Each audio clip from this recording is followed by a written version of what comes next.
Aujourd'hui dans Terraria, le guide des grappins. Nous allons nous intéresser à tous les grappins qui sont présents dans le jeu, voir leur fonctionnement, leurs différences, comment on les obtient et 2 ou 3 petites techniques qu'on peut faire avec qui peuvent toujours être sympas. Ce tutoriel fait partie d'une série de guides de progression. On a commencé avec les ailes, aujourd'hui c'est les grappins et ensuite on va enchaîner jusqu'à arriver aux différentes classes disponibles dans le jeu. On ne va strictement rien laisser au hasard. J'espère que cette vidéo vous sera utile et je vous souhaite un bon visionnage. Premièrement, un grappin, qu'est-ce que c'est? Un grappin, c'est un accessoire un peu spécial qui se place dans notre équipement, juste à côté des montures notamment. Quand on en a un d'équipé, à l'aide d'un simple raccourci, on peut automatiquement l'activer et balancer le crochet du grappin pour se rattraper à une paroi. Les grappins les plus basiques du jeu n'ont qu'un seul crochet, mais les plus avancés en ont plusieurs. D'ailleurs, on va voir les différentes catégories de grappins dès maintenant. En premier lieu, nous avons les fameux grappins avec un seul crochet. Donc à vrai dire, c'est la plupart des grappins qu'on trouvera surtout en début de jeu, notamment le grappin de base ou encore les grappins fabriqués avec des gemmes. Leurs statistiques diffèrent, mais ils sont globalement dans les moins bons puisque c'est ceux qu'on trouve dans le pré-hard mode. Si on s'accroche à une surface et qu'ensuite on essaye de tirer ailleurs, eh bien on va se décrocher de la surface en question. Et ça, c'est important à retenir parce que ça n'est le cas qu'avec ces grappins-là. Nous avons ensuite 2 grappins de type individuel. Alors un grappin individuel, c'est un grappin qui a plusieurs crochets, sauf qu'on peut pas en avoir plusieurs d'activés en même temps. Donc on aura un crochet dans un mur, on tire avec le deuxième, et du moment que le deuxième est accroché quelque part, et ben on se rattache à ce second-là. Enfin, la troisième catégorie, c'est celle des grappins simultanés. Dans cette catégorie, on a généralement des grappins à 3 branches, et même quelques-uns qui en ont encore plus. Et là, le principe est simple, on peut s'accrocher avec toutes les branches en même temps, et quand on en tire une en plus, eh bien ça déloge juste une de celles qu'on avait déjà placées. Il est possible d'en obtenir en pré-hard mode, mais la plupart se cachent dans le hard mode. Ça fait qu'ils sont généralement meilleurs que les autres, puisqu'on les obtient plus tard et qu'ils ont donc de meilleures statistiques. Les statistiques du grappin, qu'est-ce qu'on entend par là? Eh bien, il y a tout d'abord la portée, c'est-à-dire jusqu'à quelle distance on peut s'en servir, le nombre de crochets et la rapidité avec laquelle on peut s'en servir, ce qui peut beaucoup changer les choses. Par exemple, le perce-toile est relativement lent comparé à la main de Skeletron, ce qui veut dire qu'il vaudra mieux prendre le second plutôt que le premier en combat contre un boss. Désormais, découvrons chaque grappin individuellement avec sa manière d'être débloqué.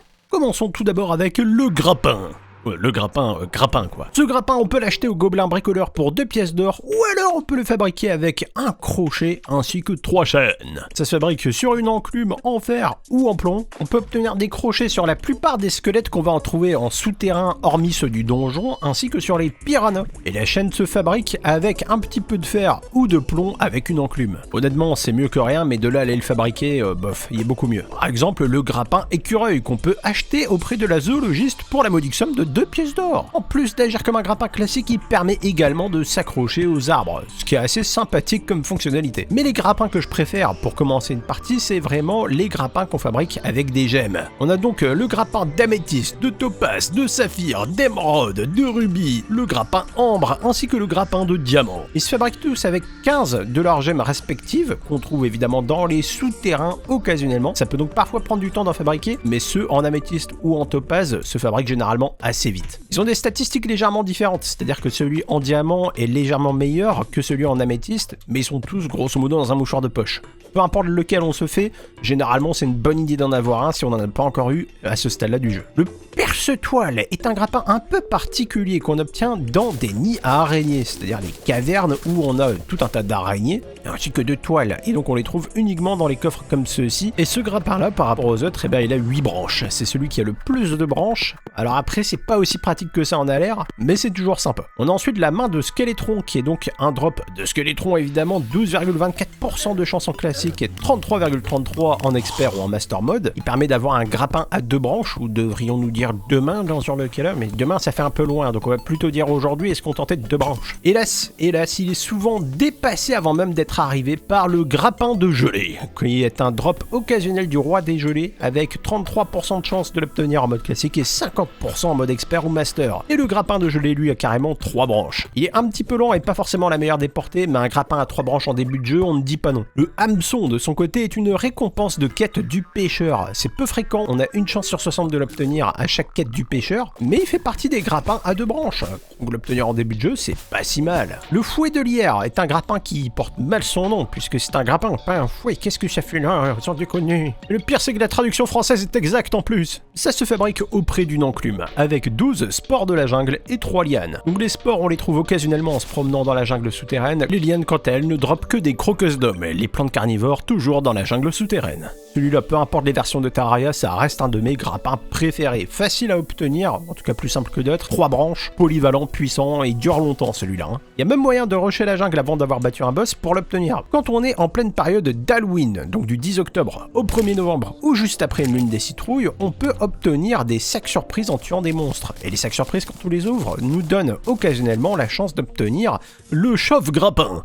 Un grappin qui est très particulier, il n'a qu'une seule branche, mais il est plus rapide que les autres et nous amène à destination plus vite que les autres. Ces avantages de vitesse peuvent être non négligeables contre les boss. La version de Noël, c'est le grappin en sucre d'orge qu'on obtient dans des cadeaux, et les cadeaux on les obtient en tuant des monstres pendant la période de Noël, donc du 15 décembre au 31 décembre. Il n'a pas les mêmes statistiques du tout que le chauffe-grappin, en fait il est beaucoup plus banal, donc on s'en fout, sauf si on n'en a pas à ce moment-là bien sûr. À partir du hard mode, on peut obtenir notamment le double grappin, 16,67% de chance d'en obtenir en tuant une imitation, une mimique, dans les souterrains. Le double grappin, il est un peu particulier, c'est un des 2 seuls grappins qui est un grappin individuel. Il a 2 branches, mais on ne se sert que d'une seule à la fois. L'intérêt que ça a, c'est qu'on reste en place le temps que la deuxième soit lancée. Le grappin de dissonance est un drop occasionnel de la Reine des Gelées, avec 33,33% de chance de l'obtenir en mode classique et 50% de chance en mode expert ou en master mode. Pour le coup, le grappin de dissonance est super intéressant, et vu qu'il s'obtient assez tôt dans le hard mode, ça peut être cool de s'en servir. Il nous téléporte là où il atterrit, donc il a qu'une seule branche, ce qui fait qu'on peut toujours tomber ou se déplacer quand on vise, mais sa téléportation instantanée en fait un super moyen de déplacement qui est presque comparable à ce qu'on aura avec le bâton de la discorde. Dans le cas où on a du mal à obtenir un bâton de la discorde, j'ai un tutoriel là-dessus, mais c'est vrai qu'un grappin de dissonance peut très bien dépanner en attendant. Le grappin épineux est un drop occasionnel de Plantera, on a 10% de chance, peu importe la difficulté, de l'obtenir. On peut le voir comme une amélioration du fouet de lierre, c'est-à-dire qu'il a plus ou moins la même palette, plus ou moins la même tronche et exactement le même nombre de branches, 3, mais qu'il est simplement plus rapide et qu'il a une meilleure portée. Dans les souterrains, selon le biome, on trouve parfois des imitations thématiques. On en a pour le sacré, pour la corruption et pour le carmin. Et on aura toujours entre 25 et 20% de chance d'obtenir un grappin quand on tue ces imitations. Le problème, c'est qu'elles sont quand même assez coriaces. L'imitation du sacré donne le grappin illuminant. L'imitation de la corruption donne le ver en bois, qui est un grappin vert. Enfin, vert, le ver de terre, bien sûr, hein, pas le vert, la couleur, quoi, ni le vert, la texture. Enfin bon, c'est compris. Et le grappin de tendon, c'est un grappin qu'on peut obtenir sur l'imitation du carmin. Les 3 ont strictement les mêmes statistiques, les mêmes propriétés, le même nombre de branches, c'est juste que c'est 3 thématiques différentes et que le grappin illuminant fait de la lumière. On a 2 autres grappins à 3 branches qui ressemblent beaucoup au précédent mais qui s'obtiennent beaucoup plus tard. Il s'agit du grappin sinistre qu'on obtient occasionnellement en tuant les bois terrifiants pendant la lune des citrouilles, ainsi que du grappin de Noël qu'on obtient occasionnellement en tuant les hurles éternels pendant la lune de givre. Les 2 ont les mêmes statistiques, c'est-à-dire une encore meilleure portée que tout ce qu'on vient de voir jusqu'à présent, une assez bonne vitesse et 3 branches également. Généralement, quand on peut les obtenir, on s'approche vraiment de la fin du jeu, et c'est vrai que les différences de statistiques qu'ils apportent sont toujours appréciables. Donc pourquoi pas. Un peu particulier, on a le grappin anti-gravité. On a 0,13% de chance d'en obtenir de la plupart des ennemis de l'invasion martienne. Lorsqu'on l'utilise, on tourne autour d'un point, et si on place plusieurs branches, et bah le grappin trouve l'équilibre entre les différentes branches, et en fait on va pouvoir naviguer de cette manière. Ce qui, dans certains cas, peut être très pratique, mais j'avoue que j'ai un peu de mal à m'en servir généralement. Le grappin statique peut être acheté à la Steampunker pour 50 pièces d'or. À nouveau, c'est un de ces grappins qui a vraiment un mode de fonctionnement atypique. C'est-à-dire que finalement, il va nous garder en place sur la même rangée, mais qu'ensuite on pourra au fur et à mesure progresser selon là où le grappin atterrit. C'est vraiment très bizarre à utiliser, mais ça, notamment pour de la construction ou ce genre de travaux un petit peu plus métalliques, ça a des utilisations de fou quand on y réfléchit. C'est aussi un des 2 seuls grappins individuels avec le double grappin. Enfin, le dernier des grappins qu'on peut obtenir, c'est donc le grappin lunaire qui se fabrique avec un manipulateur antique et 6 fragments de chaque type.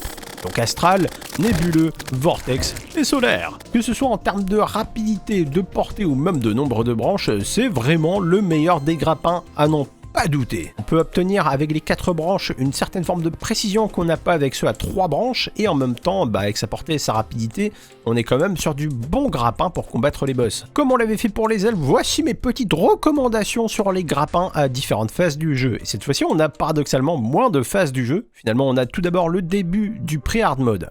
Alors évidemment, peu importe le grappin qu'on trouve à ce moment-là, on le prend. Mais ceux à favoriser restent quand même le fouet de lierre, le chauffe-grappin. Ces deux-là en particulier, le chauffe-grappin pour sa rapidité d'exécution et le fouet de lierre pour ses 3 branches. À défaut de les obtenir, un grappin de gemme ou encore le grappin de gelée pourront tout à fait dépanner pendant pas mal de temps. Ensuite, en début de hard mode, on a 2 grappins qui sont particulièrement intéressants. Le grappin illuminant pour ses 3 branches et ses statistiques meilleures que le fouet de lierre notamment, ainsi que le grappin de dissonance parce qu'il nous téléporte tout simplement. Puis avant l'adepte lunatique, on essaiera d'avoir obtenu par exemple le grappin sinistre ou celui de Noël, et sinon à défaut de les avoir, le grappin épineux qui est tout à fait correct aussi. Enfin après le Moonlord, alors là c'est à nous de voir selon ce qu'on préfère faire. Moi je recommanderais toujours évidemment le grappin lunaire, mais on a les 3 grappins un petit peu particuliers, à savoir le grappin de dissonance, le grappin statique ou le grappin antigravité, qui ont des cas de figure assez particuliers où ils peuvent être intéressants. Pour comparer les portées des différents grappins, j'ai fait ce petit tableau directement dans le jeu. Pour faire ce tableau, c'est pas compliqué, je me suis placé sur cette plateforme jaune, j'ai déterminé que c'était le bloc 0. Ensuite, une fois que j'étais bien calé dans le coin, je me suis amusé à tirer avec chaque grappin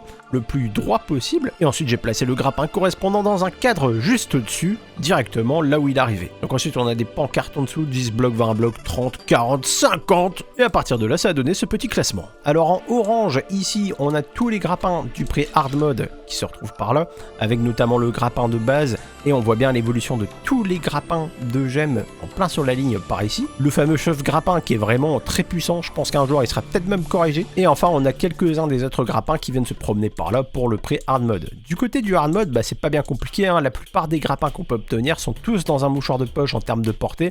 Donc finalement ça change pas grand chose de ce point de vue là, c'est vraiment plusieurs capacités qui vont faire qu'ils seront plus intéressants ou pas. Tout ça change à partir du moment où on arrive au grappin lunaire et au grappin sinistre ou au grappin festif, vu que ces 3 là atteignent la même distance mais qu'on a quand même 4 branches sur le grappin lunaire, ce qui en fait le meilleur. Finalement on a le grappin statique qui est celui qui a la plus longue portée de tous les grappins, et c'est là qu'on se rend compte que c'est vraiment étudié pour de la construction. Certains grappins font également de la lumière, c'est le cas notamment du grappin lunaire, donc chaque branche fait une couleur différente, et il y a des cas de figure où en plus d'être stylé, ça peut être utile. Le grappin antigravité a une des meilleures lumières du jeu. J'adore cette teinte, j'adore cette luminosité, c'est magnifique. Le grappin illuminant n'est pas en reste en termes de jolies couleurs, par contre il éclaire un peu moins. Le grappin de Noël a vraiment de très jolies guirlandes. Excellent compliment ça d'ailleurs, un très joli guirlande. Et enfin le double grappin fait un tout petit peu de lumière là où il atterrit, et la lumière change selon la branche qui atterrit justement. On peut traverser les plateformes en utilisant notre grappin dessus. Alors sur un grappin à 3 ou 4 branches, c'est pas forcément très rapide, mais sur un grappin avec une seule branche, on voit déjà un peu plus la différence, pour peu qu'on arrive à traverser comme il faut. C'est quelque chose d'utile quand on est dans une arène, notamment en train de se battre contre un événement. Ça peut nous permettre de nous déplacer un petit peu plus vite pour peu qu'on vise pas trop mal, ce qui est pas toujours mon cas, on va bien l'admettre. De plus, dès qu'on s'accroche à une surface, on réinitialise le temps de vol de nos bottes, de nos ailes ou même les doubles sauts. Ce qui permet donc d'avoir encore plus de doubles sauts pour peu qu'on ait pu s'accrocher à un mur ou encore une plateforme. D'ailleurs, tant qu'on reste accroché quelque part, le joueur devient complètement insensible à tout type de recul, ce qui peut être pratique dans certains cas. Là-dessus, nous avons fait le tour du sujet. Comme d'habitude, si vous avez des questions, des suggestions ou quoi que ce soit, n'hésitez pas à me le faire savoir en commentaire, sinon un pouce bleu, c'est toujours apprécié. J'espère que cette vidéo vous a été utile, et je vous dis à la prochaine.